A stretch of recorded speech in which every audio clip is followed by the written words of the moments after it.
Hey everyone, welcome. This week we are talking about The Rock, as you probably could tell from the title card. So I'll be brief about this. We're rejoined by a friend of the show, Michael Krause, who was on, I believe, the Roadhouse episode, but has been on a couple times. Further, we're going to talk a little bit about, well, everyone's favorite Michael Bay movie, I assume. But on top of that, we should do a few plugs. If you're not listening to Mission Briefing, you should. It's just about wrapped up on this feed. However, if you just want us to talk Bond, we're going to. We're planning a run through of some of the video games, a ranking of the music, and a review of some of the Bond-like movies that have come before it. Additionally, I'm going to make a plug for Cineprov. I'm performing the incredible Two-Headed Transplant on September 7th. So you should tune in then if you're in the metro area, of course. We're performing at the Plaza Hotel off Ponce. That's pretty much it. So this week on Myopia Defender Childhood, we see everyone's favorite unofficial Bond movie. This week we watched The Rock, starring Nick Cage and Sean Connery.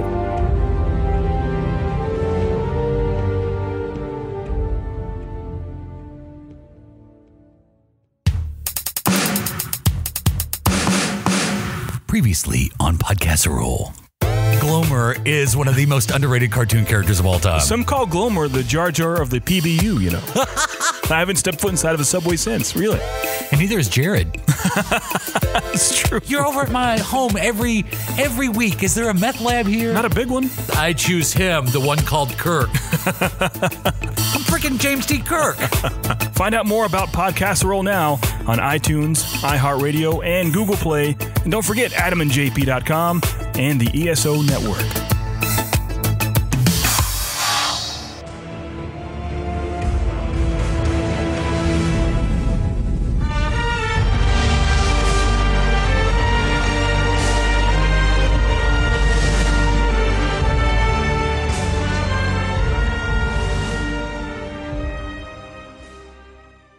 Welcome to Myopia Defender Childhood. This week we review The Rock.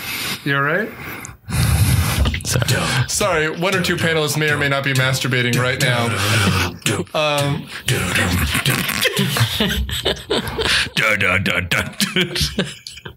Well, let's get these rocks off. I'm Nick Hoffman, editor-in-chief of Doodletter and host of Myopia Defender Childhood. On a panel this week we have... Scott. And... Erin. And... Scott. Okay. Second Scott. Well, Scott... I guess technically you're our defender, but I don't think anyone need to challenge how good this movie was. Thought it was mediocre, to be honest. It's really kind of like a shit show. It was like a modern day Geely. Them's fighting words. You know, Geely is newer. Geely is modern day. I have no intelligent response to that. I'm holding notes like a pleb. We're okay. We've got this. I put them down. My knockoff moleskin from a Walgreens, which I think I got when I was visiting you.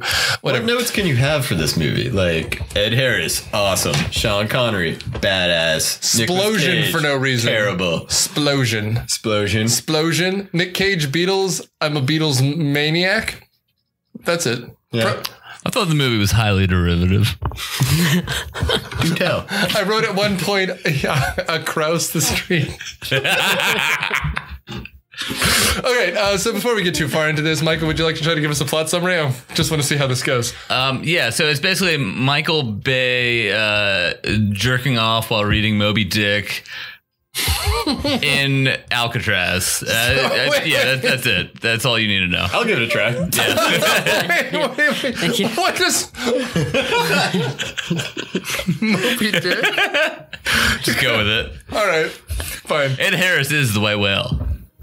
Because he's a white guy? Just go with it. All right. Scott, why don't you give this a shot? I'm sorry, Scott won. Yeah, that's... Michael said he was Scott too. Michael's just messed with our flow here. Suck it, motherfucker. Ed Harris is a retired brigadier general. Very important man. He has taken a group of disgruntled Marines and stolen VX nerve gas from a secret military facility. He has then taken said nerve gas, attached it to rockets, brought all of this stuff to Alcatraz, and hijacked a Alcatraz tour and taken all of the tourists. What kind hostages. of fucked up tour is this? Indeed. And his ransom is some amount of money that will go to the families of military black ops soldiers who were killed and had no benefits paid out. This is quite a quandary because it's kind of a pretty good cause to be taking stupid tourists hostage for. So, meanwhile, Nicolas Cage is a chemical weapons expert for the FBI, and they also enlist Sean Connery, who is a British Secret Service agent who's been out of action for 30 years, who is not James Bond, and who had also escaped from Alcatraz. So he knows more than blueprints and history and tour guides ever could tell them. So they take them along with Marines led by Michael Biehn to go infiltrate the place and save the day. Well done. I was going to say, that's a good plot summary. So let's get into some of these characters. Sorry, one of our co-hosts is kind of drunk. We got this. And it's not me this time. This is the greatest podcast I've ever done. I'll cheers to that. Yeah, this is fair. I'll cheers to that. Foley effect, alcoholism. So You should probably turn my mic down because I'm you don't think I haven't already? it's completely off. So, I mean, technically you're only being picked up by the other 3 mics around you, but you're fine. That's fair. Yeah. So we should talk a little bit about these characters. First, we have literally Sean Connery playing a retired James Bond. He studied philosophy. He studied secret services, and he's a military expert. And every time he starts quoting philosophy, he gets a gun to the back of the head. Because this ain't your mama's Bond movie, right? I would argue he's better in a lot of ways than Bond. Oh, I'm not against He's it. smarter. He's much more of a smart ass, and he's not constantly drunk. Also, he's not wearing a tie. Why is Bond always wearing a tie? Classy. Please, Sean Connery's Bond at one point crouched over and painted himself in yellow face for your eyes only.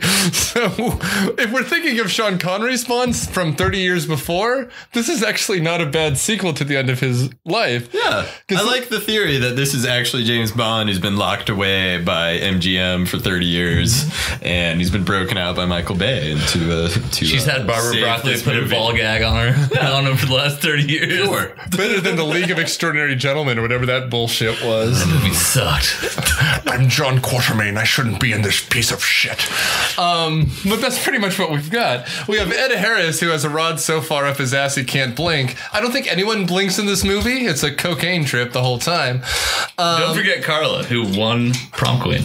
That's important. You want to give us a line, Michael? Do you think you have it? Try. Your best. Your best. Losers always whine about their best. Winners go home and fuck the prom queen. Carla was the prom queen. Really? Yeah. Whackity smackity doo. Oh my god. Do you think that was improv?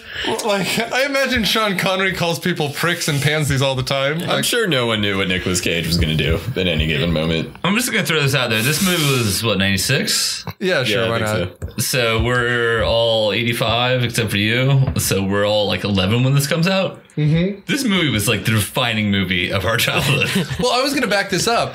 I'm the only one who doesn't have an older brother, right? So I saw this at your house because someone convinced an older person to rent this movie.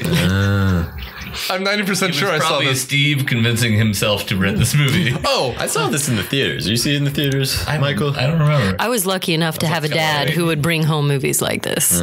So, yeah. I got to see all the good ones. Every Steven Seagal. Yeah. Oh, yes. Oh, yeah. Oh, my God. Who, by the way, is no longer being allowed in Ukraine. The Ukraine? Yeah, that's right. Yeah. He's declared a weapon of the Ukraine, Ukraine knows what's going on. Was there a big demand for Steven Seagal in the Ukraine? Obviously. Well, no, he's been made a Russian citizen. He's good pals with Putin. Oh. Everybody is nowadays. I mean, to be fair, I don't think Seagal has stood up in the last 3 years. All of his fight scenes are from a chair now. I will say, if you go on, I think it's Netflix, and look up Steven Seagal movies, every single one of the movies is made in either 2016, 2015, or 2017. Oh, he's made And there's like 1,000 movies. there's like 14 movies. Like, They're all amazingly bad. Which is not to say don't watch them. You should totally watch them. They're just amazingly bad. Don't expect a plot or hope for humanity, but, Seagal's just a fat guy who's convinced he's one of the dead llamas reincarnated, right? In one of the movies we watch, he's supposed to be a Japanese guy. Oh. Think about that. I've made this joke before, but him and Keanu Reeves should do a father-son pick called Vaguely Asian. They could both talk about doing kung fu and not really know what's going on. Whoa. Although one of them saved their career in the last 3 years and one did not. Yep. John Wick is so fucking good. God, it's a good movie. What were we talking about? The Rock. Oh, right. Someone has to get their rocks off. Let's do this. Ed Harris. Yeah. Oh, man. Ed Harris, man. Ed Harris is fucking classic. When is he not the best in everything he ever does? So Ed Harris, national treasure. Good in everything he's in. But I dug him in this, and I dig his character because he's one of those villains that you root for, sort of like Magneto, where you can kind of get behind what they're saying, really. So I really dug this about him. And he's, by the end, we find out he's not the real bad guy. He gets betrayed. He's like the Bernie Marcus of the military. I wouldn't say so. No. For our non-Jewish listeners, Bernie Marcus Just don't go. Just don't even touch it. owns Atlanta. I have nothing to add to that. So we should keep going. Nick Cage is someone who started out by not doing cocaine and then ended the movie on all the cocaine. So I have to just say, like, this movie has so many complete non sequiturs about character development. Like, why do we know or care that Nick Cage buys a $600 Beatles record at the beginning? Like, what does that add to the movie? I have no idea. Perhaps a failed attempt at investiture in the character. Like you want to care if he lives or dies. And so you need to know something about him. So Beatles Maniac makes him But who relates lovable. to that? Not the Beatles Maniac part. The I have that much expendable income part. I was going to say, I don't know. Here's how I would do it. If I had done it, which I didn't do it, like O.J. Simpson, what I would have done is have the radio playing a Stones song, him demand that they change the station to a Beatles song, because the intro to Which song? Miss You to Hold Your Hand. It's a perfect dynamic. Okay. Yeah. But because the introduction to the character is good. them with the Nerf gun that catches a hula girl on fire to the thing. Like, that's already the nerdy intro. Why do you have to have another step? Yeah. I Right? wish I had that in my office. God damn it. I mean, it's practically like an OK Go, like, music video, but it's just the intro before they have to, like, do more blow and then go to the next scene where he disarms a bomb for no reason. I'm glad you mentioned that because OK Go music video by Michael Bay would be unbelievable. None of them would survive. Yeah, but fuck it. Like, they're not that good. They just make cool music videos. The music kind of sucks. Just throwing that out there. I don't disagree, but they, not unlike Beastie Boys, need a Criterion music video collection. Although I have a question: who goes first, them or them, Fatboy Slim, or Weird Al? I think Weird Al gets the Criterion box next, frankly. But That would be good. They're definitely last of that three. they did one in 0G, which was pretty cool. I have a soft spot for being half drunk and watching OK Go music videos, which we didn't watch tonight. We watched The Rock. I have like 9 pages of notes. I think the takeaway so far, in however long we've been blabbering, is that we have really nothing bad to say, so we're just like going off on tangents because it's not like we're like, what are we complaining about here? No, I mean, you're not wrong. So Nicolas Cage is total nonsense. There's lots Obviously. to be like, are you fucking serious about this movie? But I totally agree. The movie's There's awesome. totally tons of little scenes where it's like, oh, wouldn't it be cool if we did this? And some writer is like, well, that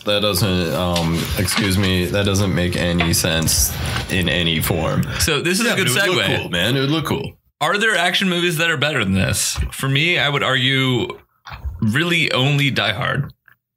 wait, And I would say that's arguable. Die Hard, Terminator 2. Ooh, Terminator Aliens. 2. Yeah. Aliens. Well, I mean, Still, that's a hell of a group to be included in. cocaine is You one know? hell of a drug. Well, I mean, It's up there. Apparently, this is, reading some trivia, this is Michael Bay's favorite movie of his favorite movie he's ever done. This is Sean Connery's favorite movie that he did in the 90s. Wait, what else did he Name do in some the other 90s? stuff he did in the 90s. You're the man now, But still. I don't. Was that the 90s or the 2000s? Just the fact that he looks back on this with pleasure.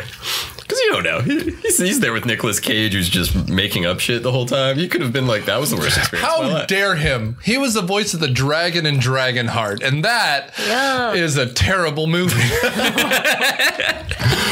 He was in Indiana Jones and the Last Crusade. That was in the 90s, wasn't it? That's actually true. Last Oh, for a Crusade? second, I thought you were talking about Nick Cage. true. It's like, oh, God. Oh my God. If he had been. God, that would be as insane as making Shia LaBeouf the next Indiana Jones. Like, who the fuck would do that? They shot him out of a cannon and fired him into the sun. He's okay.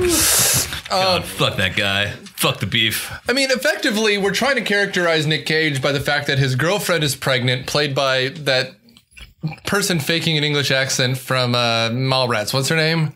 Claire Forlani? You said it. Yeah, that's Sean Connery. No, that's Sean Connery's daughter. Oh, Nick Cage's wife or fiance disappears forever, other than he bangs her on the roof. She's at the end crying. You cannot tell me you don't want to bang her on the roof or anywhere else. What city is that? Wait.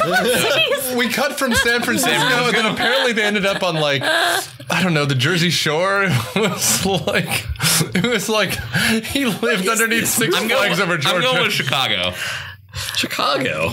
But there is that scene where they're banging on the roof and he gets a phone call and there's this like massive metal structure in the background. That's what I'm saying. It's like they're in Coney Island. Yeah, that's what I was thinking of, Coney Island. And everyone wants to fuck in Coney Island. That's just like fair. a national goal. Especially when you got Nicolas Cage. Yeah. That's where the CIA released AIDS for the first time.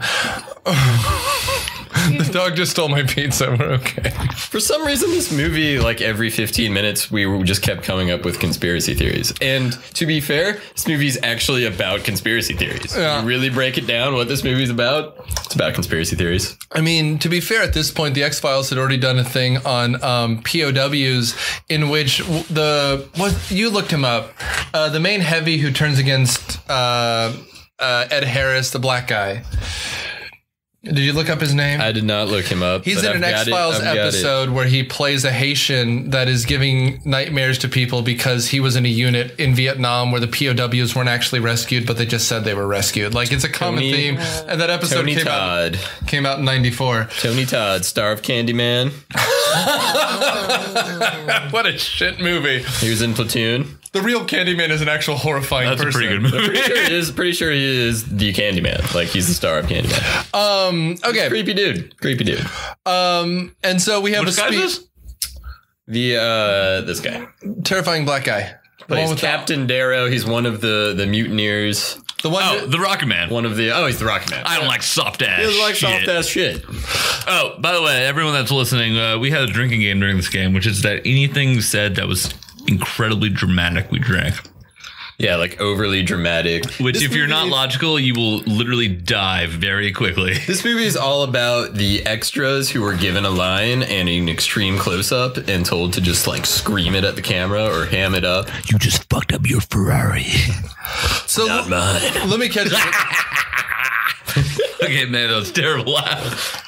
For some reason, Michael and I knew almost every line from this movie. Like right before it was about to be said, we would just like raise our glass. We're like, oh, and we knew every line. Every like stupid little had nothing to do with the plot. Just every little tiny thing. We had Not the quality major childhoods. stuff. Well, and you listeners out in TV land, Zach's on this a lot, and Zach often does the Zaction movies with me.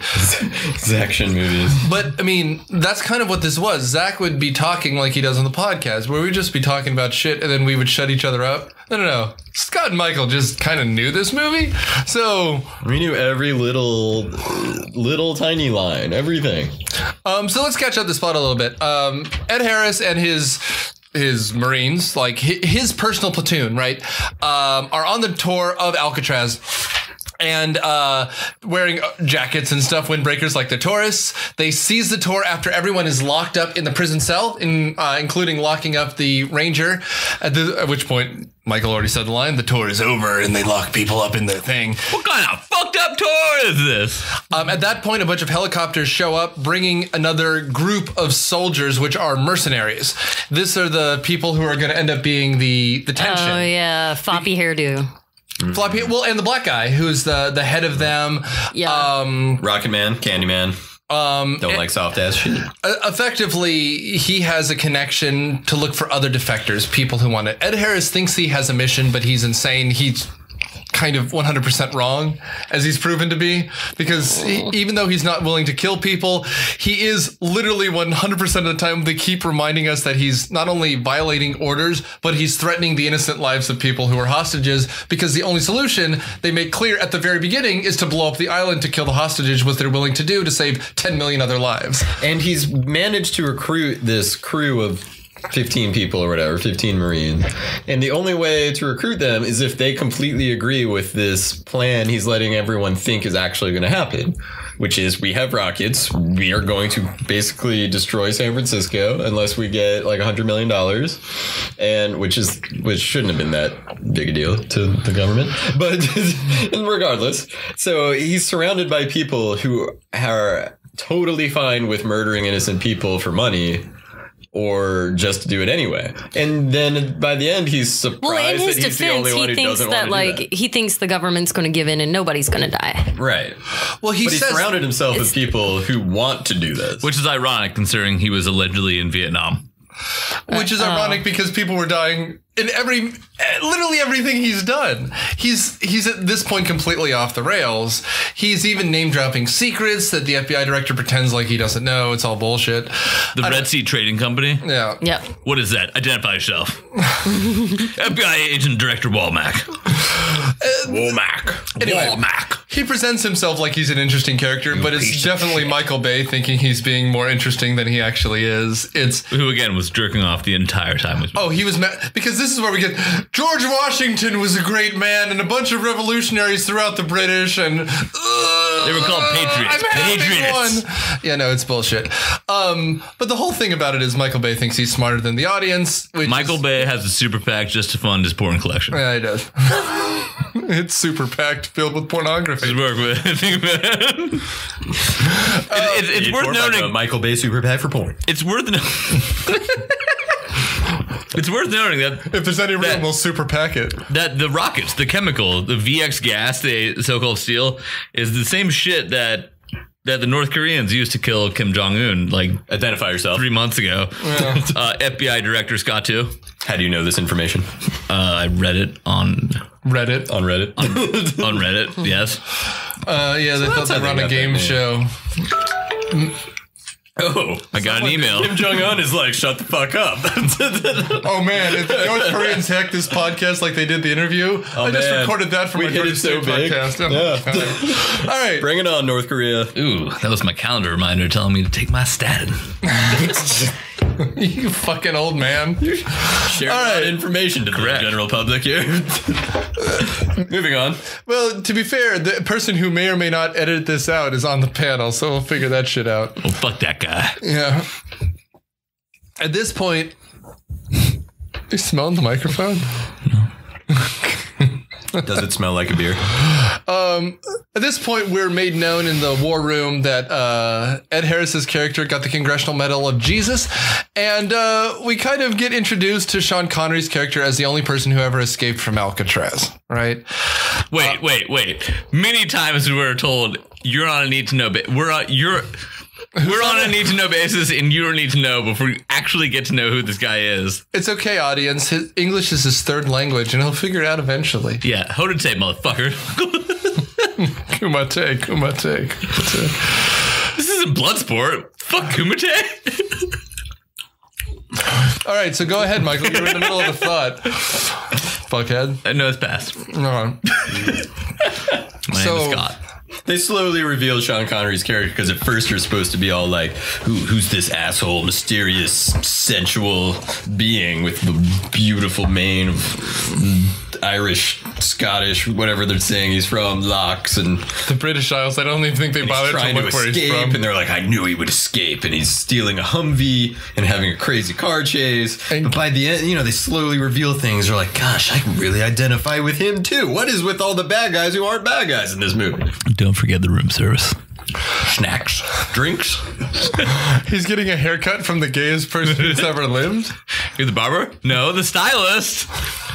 My brother and I grew up on this movie too, and I have an older brother, and I texted him while we were watching this movie and said, we're watching Rock, doing Myopia. And his only response was, snacks? ? We still say this to each other randomly. Usually has nothing to do with food. Just snacks. Drinks? This is how embedded this movie is in me and my brother's life. So Sean Connery essentially escapes by stealing the wire you hang clothes up to dry out of the shower, wrapping it around the assistant director's neck, that one that essentially betrayed him and tore up his amnesty clause, threw him off the roof. Arm. Right, around we didn't have a lynching. We didn't have a Scott lynching an American. We had wrapping it around his arm, which we see in a cast later. It's the John Woo scene where the doves fly by as he's thrown off the balcony. And then we end up in a car chase in which 100% agree. It's the John Woo scene. It is because someone Tarantino'd the fuck and stole an Asian scene out of a movie. That's when Sean Connery steals the Humvee from another gay stereotype, and Nick Cage steals the Ferrari. Ferrari or Lambo? Ferrari. It had the Ferrari. You fucked up your Ferrari, man. No. Because Sean Connery wants to see his daughter, who's played by Claire Forlani. Because a 2,000-year-old Sean Connery had sex at one point and gave birth to an 18-year-old. So it's unclear. It seems like he broke out of prison, like fell in love with a woman. They banged at least a couple times. I mean, it's Sean Connery. They banged probably millions of times. Pushing galore. And then went to like Woodstock, and he got arrested at Woodstock or something like that. It seems like he was arrested in a concert. It's like a Zeppelin concert or something. Yeah, that's right. It was a Zeppelin concert. Yeah. Exactly. Yeah, he said he's been in prison now for 30 years. With two breakouts. But that means he broke out at one point. She'd have to be 30 or he'd have to have... So this movie was made in 96 and Zeppelin didn't come out until 68 or 9. Yeah, very end of the 60s. So this must have... If not, like, the early So that 70s. makes no sense. The idea that Claire Forlani was playing 31, she can barely hold on to the English language for 6 seconds. She's not... I don't know. She only had 2 lines. Claire Forlani bothers me because she was in every movie in the 90s and she's not a very good actress. The second she stopped being attractive, they stopped hiring her, though. So Nick. It's true. Oh, shit. She wasn't even in the second Mallrats movie, which I made up in my head. Okay. She's no Tara, whatever her name is. Tara Reid? Yeah, she's no Tara Reid. Oh my God. Are you insinuating that Michael Bay would put a pretty woman who can't act in one of his movies? Is that what you're trying to say? You mean one who called him a Nazi? She ended up back in the 4th Transformers. I know. She's still pretty, though. So Who are we talking about? Megan Fox. Yeah, Megan Fox called him a Nazi. Anyway, so long story short, Nick Cage covers for Sean Connery, so Sean Connery realizes he's kind of a good dude. So he agrees to help them, but no one really knows what's going on except for Nick Cage at this point. They discover that the weapons are hidden on one small corner of the mortuary in Alcatraz. So they decide that they're going to launch kind of a SEAL Team 6 style invasion of Alcatraz against this kind of heavily armed group that's already on the island. And this SEAL team has no idea how to break down doors. They have no idea. Becomes evidently obvious when... What does Sean Connery have to do? Well, there's a Super Mario Brothers level where he's going to go fight Bowser. He's timed it out perfectly where he rolls and rolls and rolls. I've seen him on Twitch doing this very same thing where he's beating the level on a speed run. Oh, yeah, speed run, man. Yeah, totally. That's spot on. That's exactly what he is. He goes, "Get out of my way, fucker. I've played this before." And then he's timed it all the way out. I just hope they haven't changed the timing for the fucking tourists. Wait, but what is he timing out? You gotta describe this. This scene is fucking ridiculous. So, imagine Macaulay Culkin from Home Alone 8, The Oldening. There's a gap about the size of a coffin where he has to roll through that he's timed to make sure that Joe Pesci fucking dies this time. There's fires, there's gears, there's blades that come from the ceiling. It's literally something out of a Ghost level in Mario Brothers. It's like Indiana Jones. I do a lot of drugs and that made no sense. It's like Indiana Jones traps. Yeah, for some reason cocaine is one hell of a drug. There's gears, there's fire bursts. Yeah, why is this in a prison? I don't know. But he gets to the other side to open the door so the SEALs can come in. But never mind, when he broke out, he had to roll out through this like thing of fire and shit. But the door was open. Why was the door open? All he had to do was unlock the door. God Maybe he damn was it. bored. He rolled. Maybe he's on an ego trip. A rolling ring of fire. I'm James Bond, motherfucker. I'm not going through the door. It's not some shit I would do. Lame. There's some fire. I'll just roll through that shit. And then I started writing bullshit. How do you know the timing? You can't even okay, anyway. Well, and didn't you remember it from 30 years ago? Although I was going to make a joke every about night. things not remembering from 30 years ago, but I still remember the Konami code from like 25 years ago. So Can we talk about all the things in this movie, either physical or character-wise, that make no sense? Like the fact that there are mine carts on Alcatraz, like it's Donkey Kong. Like, what the fuck are they mining on Alcatraz, an island that's like 8 feet off the water? disappointment or hope. Like you just take it from the Fair enough. prisoners and then you use it to power. Yeah, but they have a whole scene, this like epic shootout, which by the way is fucking awesome. On these It's a mine pretty carts. long track, and Yeah, it goes it's pretty ridiculous. deep. Like, I mean, it opens up pretty deep. And the one guy falls Into the while bay, I being lit guess. on fire by Connery, who, again, this fucking Connery. That was Dr. Cox. Dr. Cox got his legs lit on Yeah, fire. fuck that dude. And they fell in the water, and instead of being like, oh, thank God, he died. He just died. Well, and then for so long you expect them to run into a Ninja Turtle, for Christ's sake. Like, Yeah. Been good. like they don't see the sunlight for the last 10 minutes of the movie. That's what he gets for celebrating Michael Bolton's entire catalog. Just fuck that guy. Fuck him. Michael Bolton. Yeah. Oh, fuck. So yeah, it has what? John C. McGinley is one of the bad guys. You got Tuco Salamanca. Ah, Tuco. It's one of the bad guys. Yep. Who else? You got Ed Harris. You got that guy from The Negotiator. Yep. It has so many good, like, I want to say bit characters, but like, Yeah, it has like, guys that are just like awesome it action has like movies. every actor that pops up in every movie like this in the 90s. Yeah. Yeah, totally. I mean, it's like, you know, it's like every masterpiece BBC thing where they're like, all right, here's all the British actors. Use them. And don't forget, Benedict Cumberbatch be anyone. don't forget that's Michael Biehn, who I wish that guy did more shit. Why isn't he in everything? I can only think of like, How come James Cameron Well, was he the was only in- person who knew to put him in everything? he was in Tombstone, this, and Terminator, Terminator. The Abyss. was he in the Terminator? He's John Connor's dad. He's Kyle. Yeah. He's in The Abyss with an epic mustache. He's Oh my God. the Well, bad, yeah, he the always bad has guy. It's like a fucking boomerang.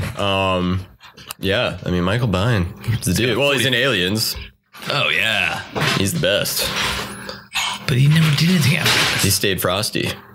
Yeah, I mean, besides James Cameron and The Rock, I mean, yeah, I don't know what else. It's sad. It's real sad. He's probably sitting around right now listening to this, just being like, I know, right? He didn't make it very long in this movie either. Nah, he Couple died in an scenes. epic shower shootout, Yeah.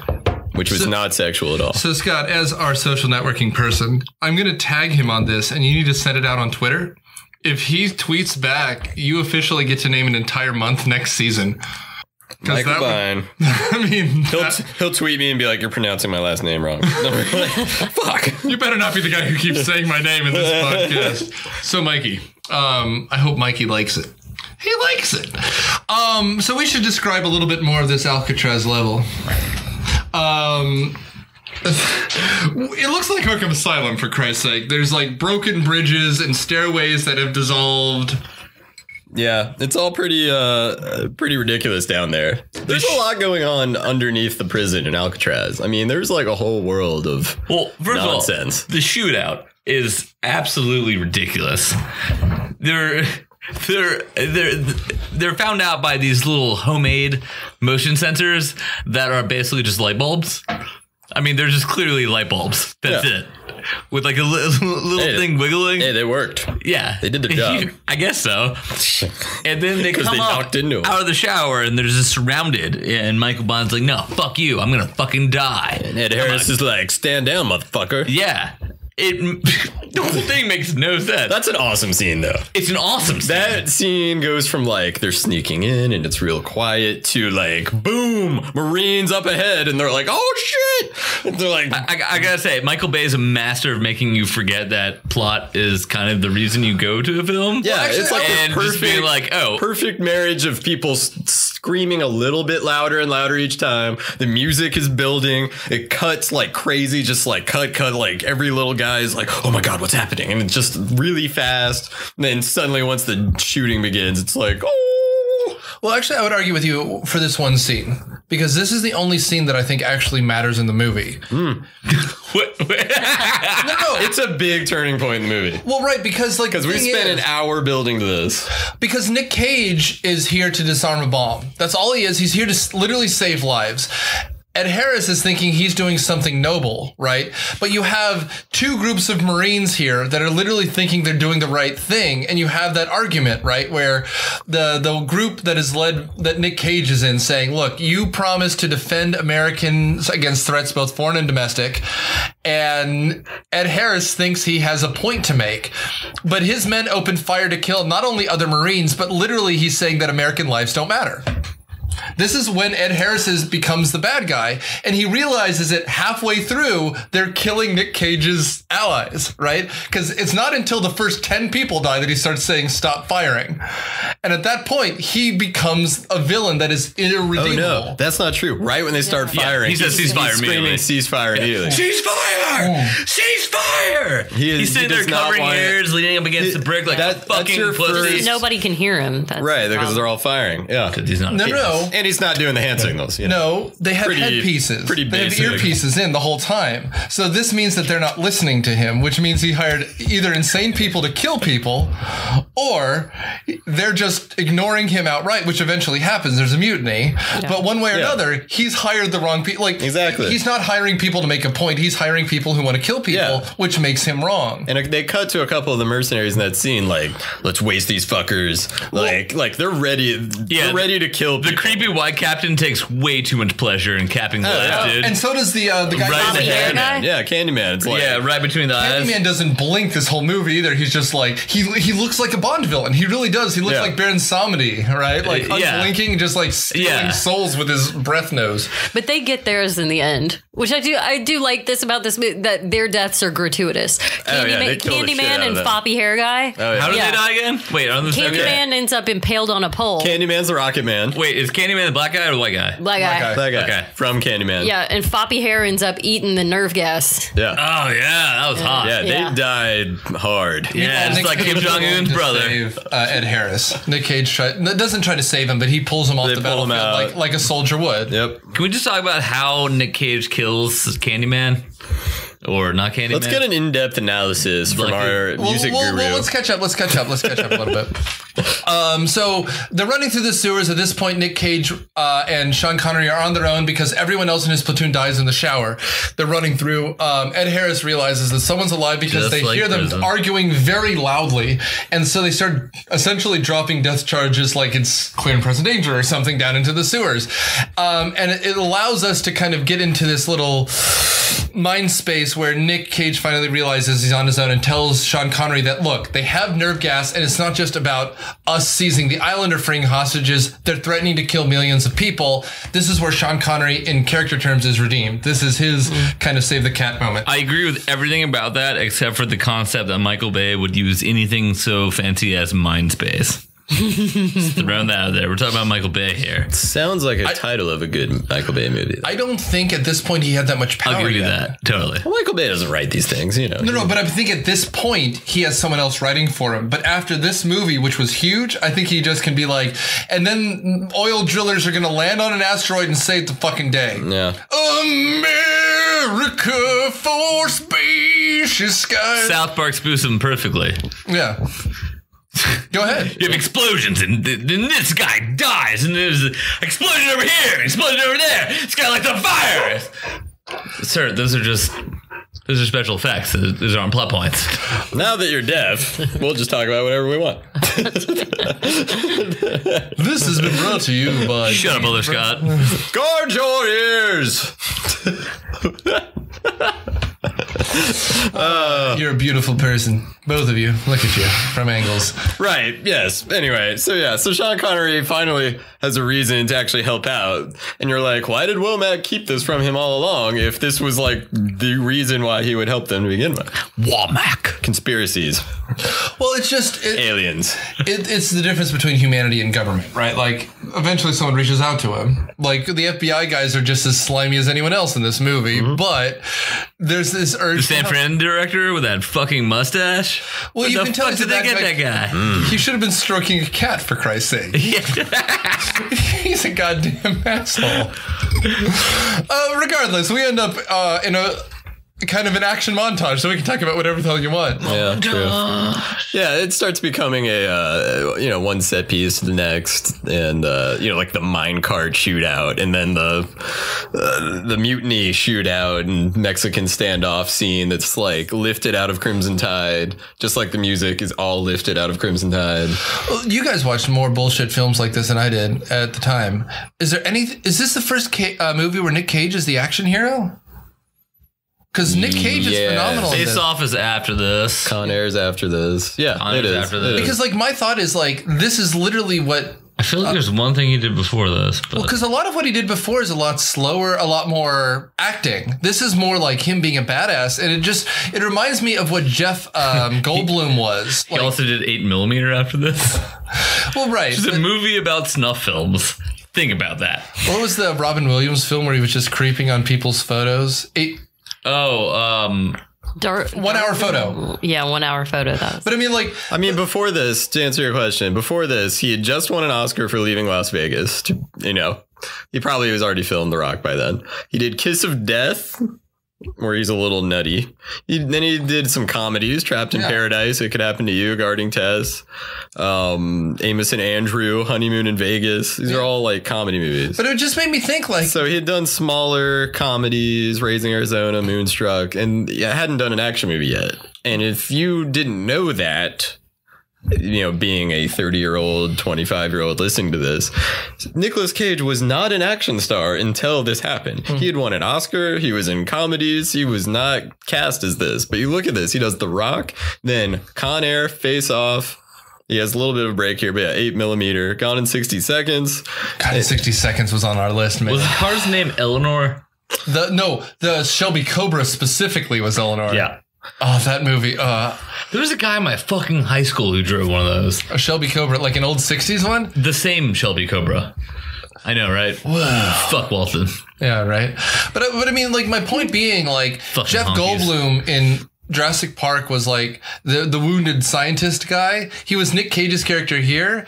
And then 96 was Independence Day. Nick Cage kind of stole his career because he could have been the same action hero. He just never did it again. Are you equating Nick Cage to Jeff Goldblum? Based on the earlier career? Absolutely. Because I'm just thinking about that scene from Jurassic Park. Jurassic Park was before this. Yeah, okay. I'm just thinking about the scene in Jurassic Park where Jeff Goldblum is just like laying sideways. Yeah. With a shirt sexy off, as hell. just like leaning on it, and literally all he says is chaos. Yeah. And he's just like showing his like white, sweet, hot Jewish chest. Well, I can't see Nick Cage doing that. Like, it's like everything about Nick Cage. Shirtless playing a guitar in this movie. Or yes, he would be playing a guitar. To be fair, it almost happens in this movie.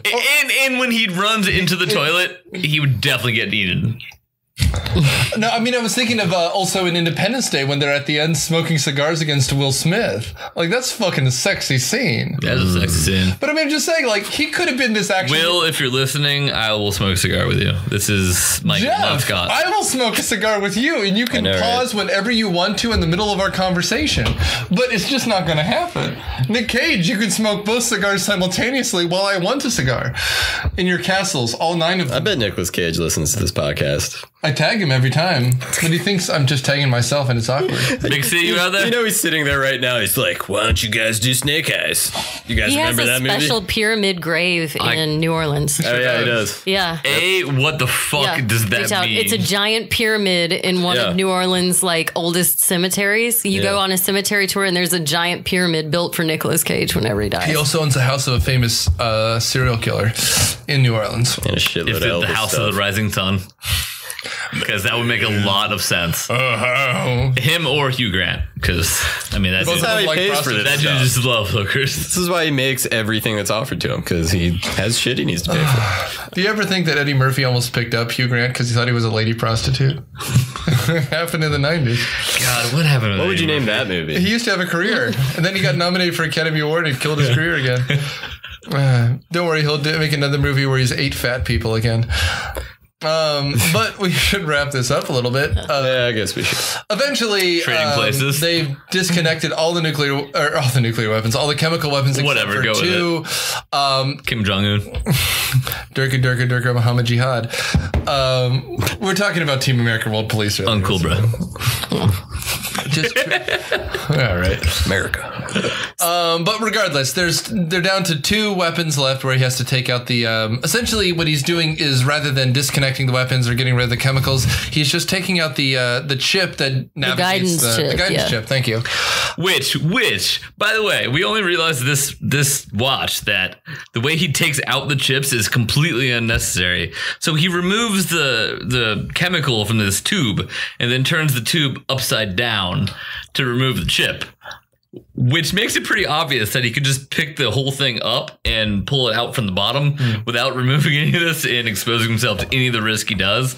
But he's Nick Cage, so what the fuck? Why not? I will say, though, if it's an actor's choice, it's a brilliant actor's choice. Yeah, but they could have made it a little less obvious. That made no sense. No. But the thing is, Sean Connery is the badass who's gotten him to this point so far.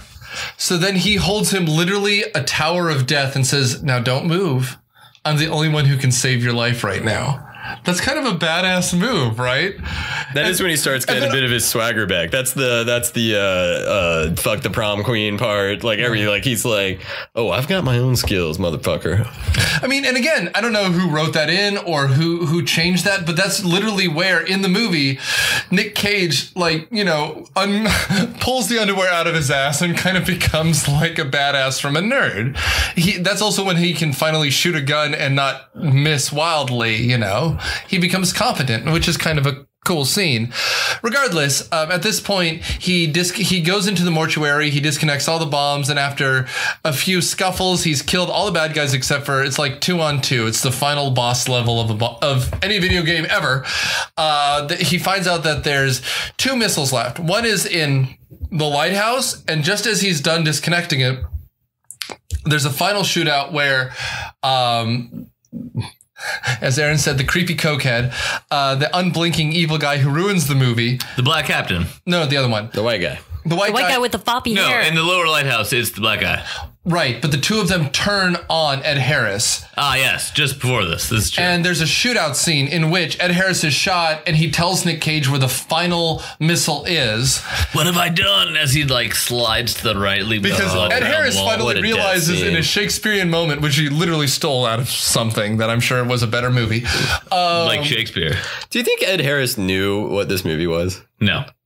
Do you think they filmed all his scenes in 3 days? And I don't think anyone knew what this movie was. They were like, we know exactly what this character is. We'll figure out the rest of the movie later. But you're going to kill this Ed. And he's like, oh, I'm going to get another Oscar nomination for this. This was 96. Everyone was on coke. And he crushes it. And they're like, okay, we got to write. You have a very different memory of the 90s than I do. Dude, we were 11. Please. You were on lots of coke. It was called... Adderall at the time. I wasn't on it. You were on all the Adderall. I wasn't on Adderall too. I did a lot of that. Hell yeah. Still do. Big fan. Yeah, right. But what I was going to say was, as a potential role model, I endorsed that shit. I fully believe that Ed Harris was a character actor who done good, right? He's a Stephen Tobolowsky type where he filled a role, played it perfectly well. He was the insurance salesman in Groundhog Day and literally 200 other things. Wait, Ned Frierson? Yeah. How do you know his name off the top of your head? He has an incredible podcast on movies, and Steven, if you're listening, be on the podcast because he does podcasts occasionally and he's a good dude. Well, that's awesome. But what I was saying was good character actors in the 90s, that's literally what they did. They were on stage or on scene for 2 weeks and made this movie. And I perfectly believed Ed Harris did this while he was filming, Apollo 13. And just in the 90s, he was everywhere because he was just awesome. And then Ed Harris elevates this movie. If you don't have Ed Harris or Sean Connery, if you didn't get one of those, it's just Nicolas Cage just ad-libbing and being an This idiot is every for 2 other hours. Nicolas Cage Wouldn't work movie. at all. Yeah. If you don't have Doesn't to. Tommy work without at Keith all. Moon. Well, I mean, it's the reason why Armageddon gets made It's true. because Armageddon is all younger actors. And that movie sucks. I like Armageddon. No, you don't. I It's hate terrible. It's fucking terrible. We did it for the podcast. It's fucking terrible. Yep. I will. Yeah, worst. it's fucking terrible. It's offensively bad. But you're right. Without Bruce Willis, I mean, the fact they have a Criterion Billy Bob collection, Thornton. like, what were they thinking? Those guys did Seven Samurai. Why are they doing Armageddon? Just throwing that out there. Criterion, because they did The Rock. What and the I'm fuck sure were you thinking? Michael Oh, Bay no, I'm made sure a it was deal. a contractual Yeah. obligation. You get to do 2 of my movies. Oh no, I was. And he thinking hadn't made more, Bad Boys 2 yet. What's the big black guy who was the Kingpin in Daredevil movie? Michael Clark Duncan, because he was in that R.I.P.. opposite. Yeah, he's dead, which is a shame. Steve Buscemi's in that movie. You have. What are we talking about now? Yeah, we're talking about Armageddon now. I'm just talking Michael about. Clark Duncan's in there? Yeah, It's got a lot of people in that. it's movie. got an incredible cast. Regardless, it's terrible. No, maybe terrible, yeah. back to The Rock. Yeah. Well, I mean, Yeah, but dude. Aerosmith in there? Aerosmith's not Oh, in wait. it. Wait. No, the music. They did the Right. song for the movie. But it's Plus like- his daughter's in there. Fuck her. She was in Lord of the Rings. It doesn't redeem her from doing. She's on The Leftovers. She's actually really good in The Okay, Leftovers. this is. Yeah, no, I was bringing it up for a reason. I was bringing it up because it allows him to bring in smaller actors, other than Like physical stature or fame? You didn't even let me finish this thought after we said we were wrapping it up, man. I didn't hear you say that. You need to talk louder, So Bruce Willis. says Scott. I think this podcast already ended. Is Anyway, anyone still out there? Hello? I'm gonna shut you off. It's not going to matter. We got other mics. Yeah, we know the mics. He's loud enough. But regardless, this is an interesting Michael Bay piece because before this he had done, well, other than a movie that you went into the sequel of, Bad Boys and Bad Boys 2. Bad Boys 2 is unwatchable. What had he done before this? Other than Bad Boys? You ain't seen Bad Boys 2. He did Bad Boys before this, and he did music videos. Yeah, He came this is from- like his third movie, second movie. As if you Then can't tell, Armageddon. he came from music videos. Well, then Armageddon was also nominated for a bunch of stuff. I think cinematography and special effects. So when we did Armageddon, this is our second Michael Bay movie. I think everyone agreed everyone should watch Armageddon again, except for none of you were on that panel, so you're all wrong. No, Yeah, seriously. Yeah, we all avoided that Don't one. watch Whoever it. said Armageddon was defensible should get their dick ripped off. So Scott, how do you feel when he said Scott 1 agrees. Scott 1? This has turned violent and gone totally off the rails. Scott here. Stop using my name. I'm just the smallest little orphan, Scott. I just can't imagine anything going wrong. You stop that. Anyway, so before we go on any further, because we're out of time, Oh, spoiler, Nick Cage wins, and then we quasi find out who shot JFK. I mean, That's right. that whole Right, scene yeah. is like Yeah, tough that's to Right, understand. yeah. at the end of the day, Nick Yeah. Cage has just injected himself in the heart because someone saw Pulp Fiction. And when you see Pulp Fiction... Wait, while being Jesus with green flares? We've got green smoke! We've got green smoke! Just startled the dog. Yeah, that's pretty. Some good I mean, shots that's there. Though. pretty much it. There's some good shots there, though. So essentially they pull off at the last moment. There's an explosion, and the explosion ends up attacking Nick Cage. Nick Cage ends up being wounded. He ends up flying across the wall into the water. When that happens, unfortunately, the movie...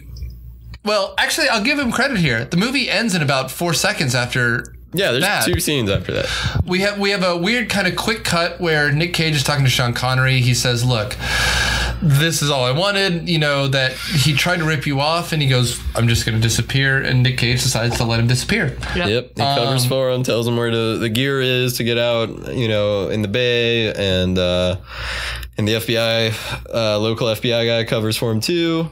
Sean Connery disappears, tells Nicolas Cage to go to Fort Walton, Kansas, Yeah. I'm glad you remember that because I didn't even write that down. where Yeah, I thought it was Oklahoma. where it cuts to the next scene, and he stole a leg out of a pew in a church in the middle of nowhere. God, it's a scene out of like a Chainsaw Massacre movie. It's very right? goofy. Well, what really While he's bothered driving me a about car that that scene says actually just was because what's his face? Sean Connery tells him to go to Kansas. He tells him to go there, Yeah. but he doesn't, Not and then he Maui. leaves. But he doesn't tell him to go to a church. He doesn't does. tell him to He pull does. the pew He off. does. She, When? slip slip of paper. He that has gives an him address on it. and it says. Why does he have a slip of paper with the address on it? When did he have time to do that? Pew. He wrote it out. He found a When? pen somewhere. And it was on When did he waterproof find a paper pen? with waterproof ink. Yeah, it makes no apparently. sense. It As doesn't make everything any in this sense. movie makes no sense. That's what I'm saying, actually like- He gives him a little wink and gives Nick Cage his phone number. To watch this movie and really enjoy it, you have to be able to dispel your sense of disbelief. But luckily enough, the movie does it for you because it's just fucking awesome. No, I'll tell you what. This is why you guys are wrong about Armageddon. Dude, Armageddon sucks. No, the thing is, No, it sucks. Michael, you turned your microphone. No, I'm kidding. No, I was gonna say that the thing about it is it goes so fast. This movie is bullshit and stupid, but it goes so fast you ignore it regardless. Nick, you were saying about how Armageddon was good for some reason? No, I was just saying it does the same thing. It moves so quickly you don't care about the science or the plot or the movement. It just happens. I mean, the same is true of Judge Dredd, and that movie fucking sucked. But it's a perfectly defendable movie because it's fun as shit. Except for geez. Paul Schneider. I am the law. Good night, all. So, without further ado, we are out of time. Do you guys have final thoughts? Michael, what's your thought? This movie is amazing. It does an incredible job of dispelling disbelief.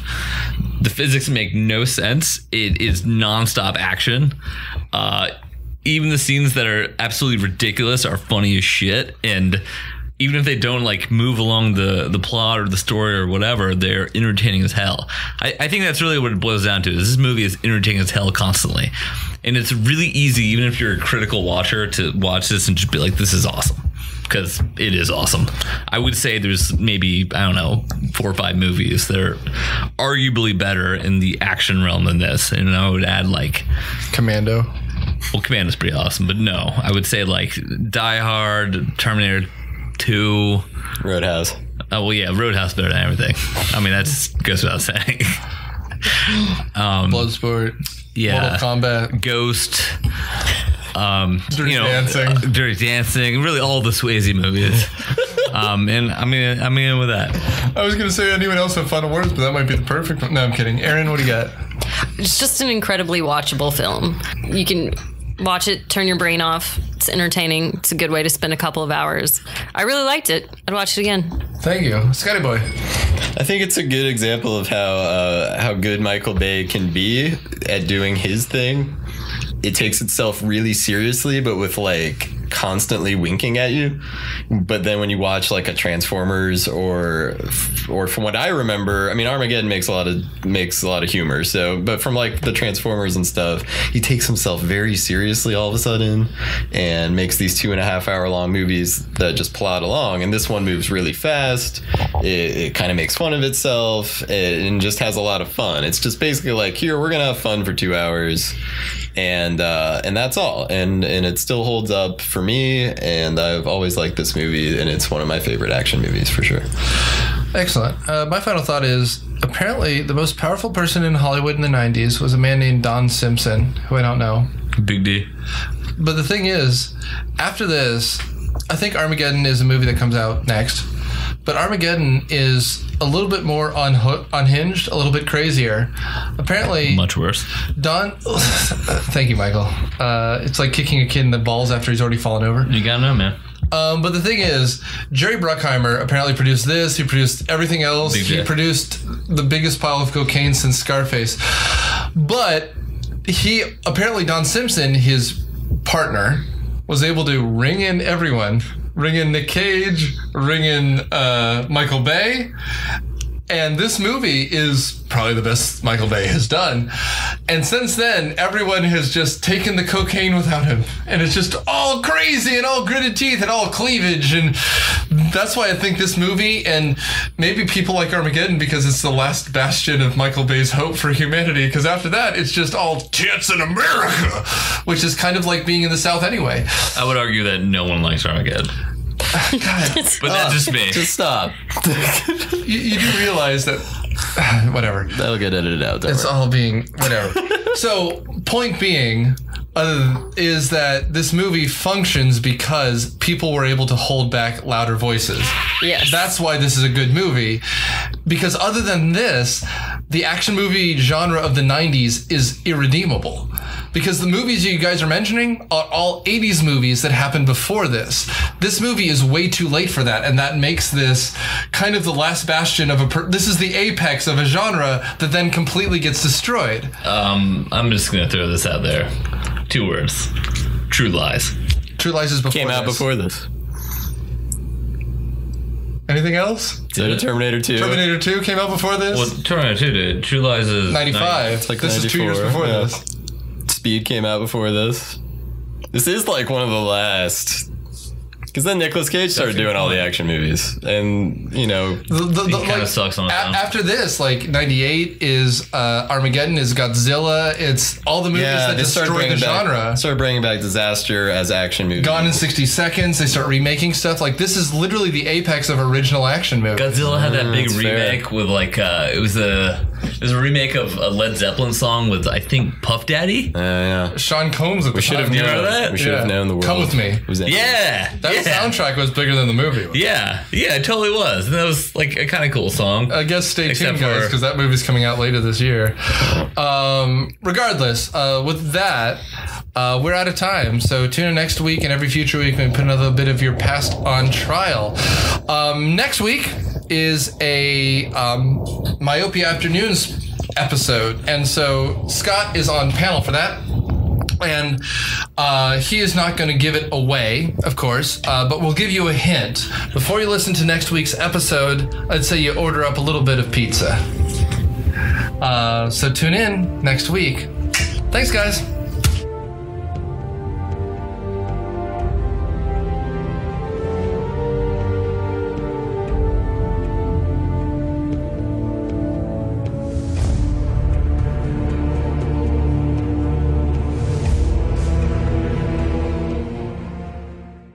Myopia Defend Your Childhood is a production of Dude Letter Podcasting. It is produced by Nick Hoffman. Our editors are Erin Greer, Candace Burns, and Nick Hoffman. Our theme song is Caroline, performed by the Serenaders. Myopia Defend Your Childhood is a member of the ESO network. Find us on Facebook and dudeletter.com.